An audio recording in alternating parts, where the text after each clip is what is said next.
उन्हाचा तडाखा वाढला। राज्यात उन्हाचा तडाखा वाढला असून प्रत्येक जिल्ह्यातील प्राथमिक आरोग्य केंद्रामध्ये उष्माघात कक्ष कार्यान्वित करण्याचे आदेश देण्यात आलेत। दरम्यान राज्यातील जळगाव, सोलापूर, धुळे यांसह अनेक जिल्ह्यांमध्ये तापमान 41 अंश सेल्सिअसच्या वर गेलंय। मार्च महिन्यात अशी स्थिती असून एप्रिल व मे महिन्यात तापमानात आणखी वाढ होण्याची शक्यता आहे।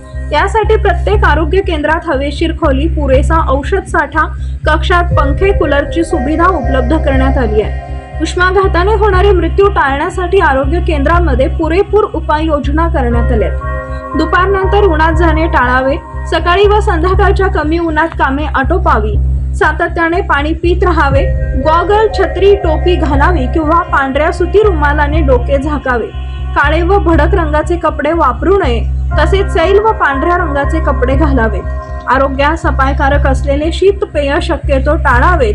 त्यापेक्षा लिंबू पाणी, ताक, मठ्ठा, चिंचेचे पन्हे, कैरी पन्हे इत्यादींचा वापर करावा।